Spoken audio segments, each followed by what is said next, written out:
कर सरस्वती माई कि पगली के दी हम भुलाई। तू दया कर सरस्वती माई कि पगली के दी हम भुलाई।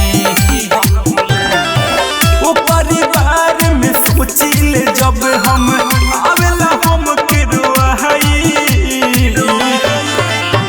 तू दया कर सरस्वती माई कि पगली के दी हम भुलाई।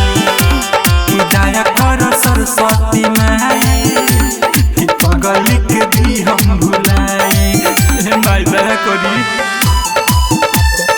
पगली के दी हम भुलाई। दया कर सरस्वती पगली के दी हम भुलाई। दिल से हमारा कलश खेलाबार हो, फेरी नजर माई दी विसार हो। दिल से हमारा कैलस खेलाबार हो, फेरी नजर माई दी विसार हो। सबके रउआ दुआ करिले हमरो दुखवा मिटाई। तू दया कर सरस्वती माई कि पगली के दी हम भुलाई। तू दया कर सरस्वती माई कि जनुआ के दी हम भुलाई।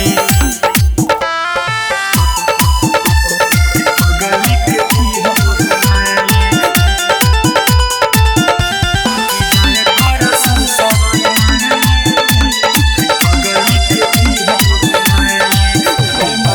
ओकरे से कैले रहनी हम प्यार हो, सोचनी जीवन साथी बनी हमार हो। ओकरे से कैले रहनी हम प्यार हो, सोचनी जीवन साथी बनी हमार हो। राहुल के दिल तोड़ी के बेवफा कैली हम सगाई। तू दया कर सरस्वती माई कि पगली के दी हम भुलाई। तू दया कर सरस्वती माई कि जनुआ के दी हम भुलाई। सरस्वती माई। रिकॉर्डिंग बाय सुर संगम स्टूडियो साहेबगंज।